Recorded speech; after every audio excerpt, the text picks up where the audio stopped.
throughout history, there are these epic stories of last battles, and you find them all over the world. You can go to the 300 at Thermopylae or the Battle of the Alamo here in the United States. Not long ago, we did Saragarhi. There's many others. There's the Battle of Rorke's Drift. There's Pavlov in Russia during Stalingrad. Masada. But when it comes to Last Stand, it's really hard to top the topic we're going to be doing today. That is the Attack of the Dead Men. That's right, folks. We're returning to Sabaton this week, and we're going to be taking a look at what has to be one of the most amazing Last Stand in history. Not in terms of what they achieve or they pull off, but, well, if you ever wondered what a epic Last Stand combined with a zombie apocalypse would look like, this is going to be it. This is a story that is absolutely amazing and absolutely horrifying. I would have utterly hated to be one of the Germans that had to deal with this situation.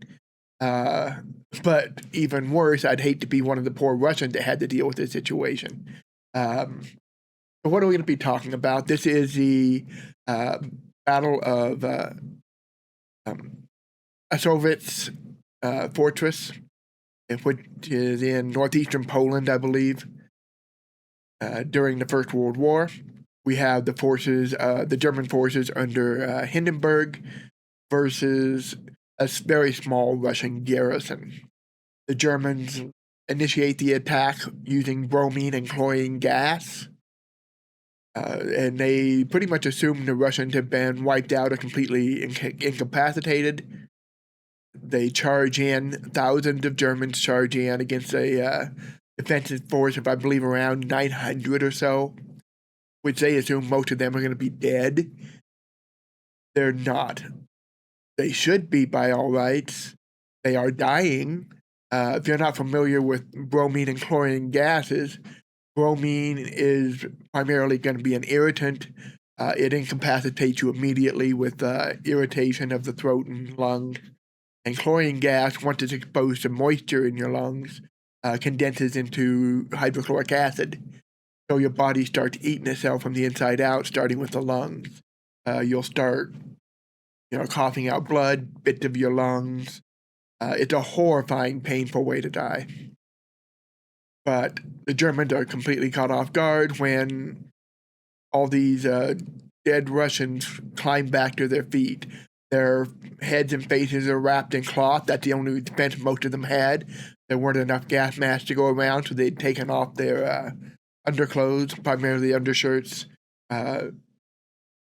moisturize them either in water or urine, wrap them around their faces.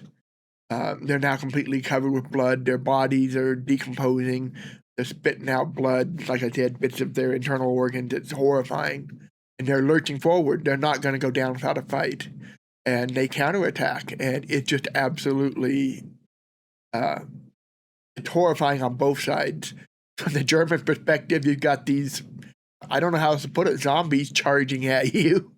From the Russian side, you're dying a painful, horrifying death, but you're not done fighting. Like I said, when it comes to Last Stands, you cannot top the Attack of the Dead Men. So let's get into this. Let's see what Sabaton does with this. I'll try not to interrupt them too much, but this is a reaction channel, not a I sit here and listen to music channel. So here we go.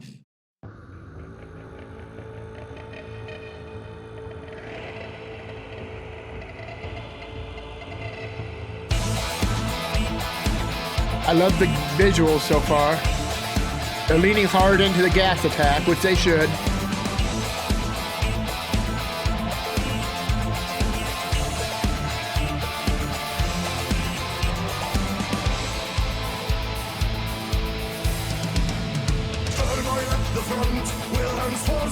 Right? Kaiser Wilhelm.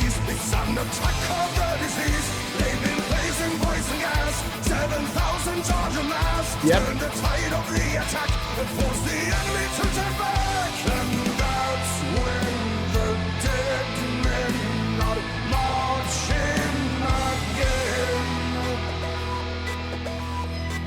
Yeah, great imagery.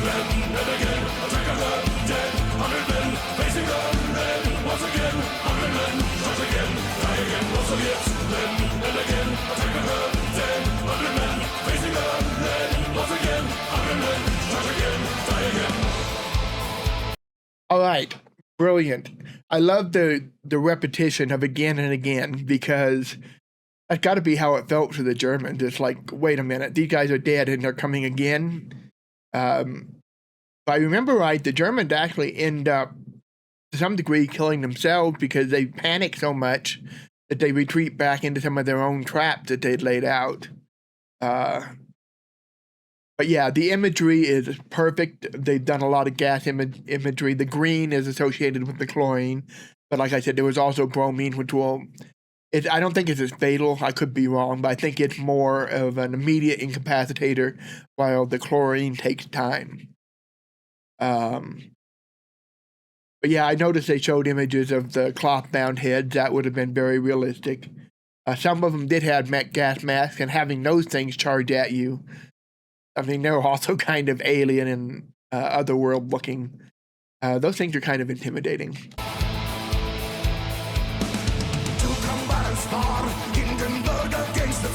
Yep. Moving 12 battalions out into a Russian counterattack.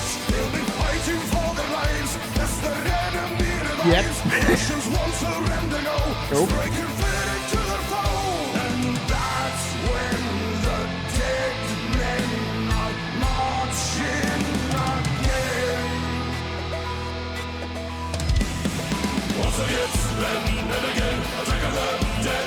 100 men facing the dead. Once again, 100 men, charge again, die again. Also yet, and again, attack of the dead. 100 men facing the dead. Once again, 100 men, charge again, die again.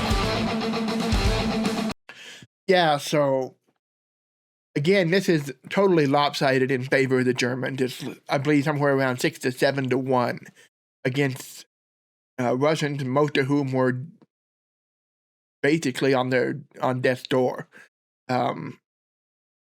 Total agony. But the Russians actually hold the fortress. They turn them back. It just, as far as the last stands go, this is about as epic as it gets. Now, of course, they do eventually lose Auschwitz.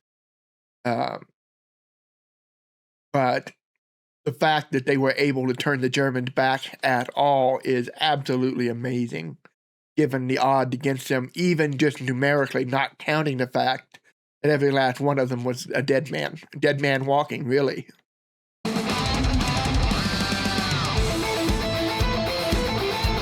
Yep.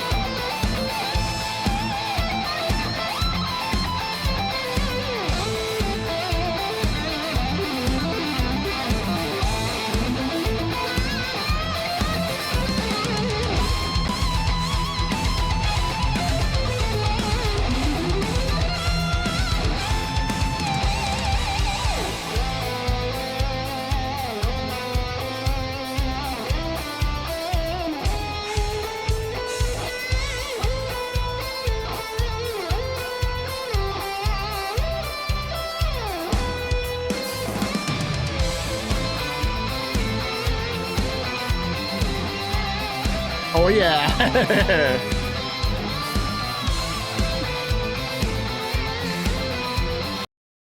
Okay, we got to stop and talk about this. 200,000 tons of chemical weapons were manufactured during World War. Is that one? Hard to say because of the imagery, but I'm assuming it is. World War I was where chemical weapons really came into their own. Like they said earlier, the laws against chemical weaponry don't come into effect until after this period. So there was a lot of experimentation going on. There was a lot of chemical weaponry being used. Horrific stuff. And it's indiscriminate. That's one of the big problems with chemical weapons, other than the overall morality of it and the ethics of it, is it's indiscriminate. It's going to affect everybody that gets in the affected area, all forms of life. It is fickle. You can't necessarily control it. If the wind direction should change or whatever, you could end up having that gas coming back at you. and it's never going to be a quick, easy death. It's miserable stuff. I'm glad there's laws against it. Doesn't mean people have stopped using it. We all know better than that, right? Doesn't mean we haven't stopped experimenting and manufacturing this stuff. Obviously, we have. And we see use of chemical weapons well after they were supposedly restricted in 1925. Agent Orange comes to mind. There have been many others. Yeah.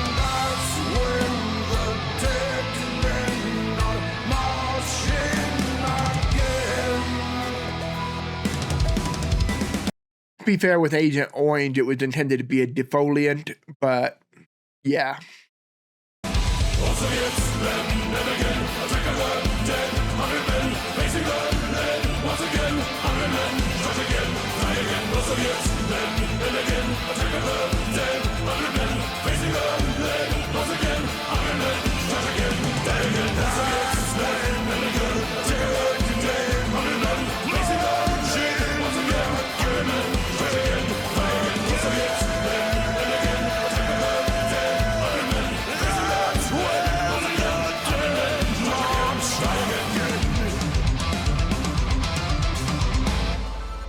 All right. Well done. And like I said, I really love the again and again motif. I think that's brilliant for the purposes of this particular story. I mean, it was really only one countercharge, but given the nature of this countercharge, like I said, if I was a German and I saw this coming at me, when we were told everybody should be dead or close to dead, and then all these bleeding mummies come charging at me, spitting blood and lung bits at me while they're coming. Yeah. I think my days as a German soldier are over one way or the other at that point. That is maybe the closest thing we've ever actually had to a zombie apocalypse. At least the Germans had to have seen it that way. They had to have. Imagine facing that down. It's no wonder the Russians were able to turn them back in this case. The morale effect, the shock value, had to have been enormous. Anyway, brilliant song, amazing topic. Do you guys have any other last stands you'd like to see me cover? The Alamo, Rorke's Drift, Masada, Dom Pavlova. Let me know. Who doesn't like a good last stand? And there's so many of them through history. We all know the big names like Thermopylae, the 300, and the Alamo here in the States. I think most Americans, if we were to talk about last stand, that'd be a big one. Well, there's Custer's last stand, but that one was not a last stand. That was more of a absolute massacre. Yeah, if you guys have any more you'd like to see, let me know. We'll be back. Like I said, for the time being, I'm going to do one Sabaton song every week. We'll slow down a little bit, probably starting next month to maybe every other week. Stretch them out a bit. But we will go through their entire catalog of unique songs. Many of the songs have gotten multiple formats, official, lyric versions like we just saw here, live performances. We'll try to do the full catalog, at least one version of each. And then we'll see where we go from there. But I know you guys love Sabaton, and I got to admit, I think they're great too. I'm definitely not a metalhead. I've never been into metal much, but there's always been exceptions for me with any genre of anything. And yeah, they're tackling history. What can I say? I'll give anybody a 90-mile free pass for that. But they're good too. They really are. I like how they tackle these songs. I like how they handle themes and motifs in several of them. Uprising nearly broke me. It absolutely nearly broke me. And this one, like I said, I think they really handled it well. I love the way they handled this one. But enough about that. I've been in a rambly mood this week, so I'm going to shut myself down before I turn what should be like a 8 to 10 minute video into a 2-hour video. So stopping now. Thank you for joining me. See you all later. Bye-bye.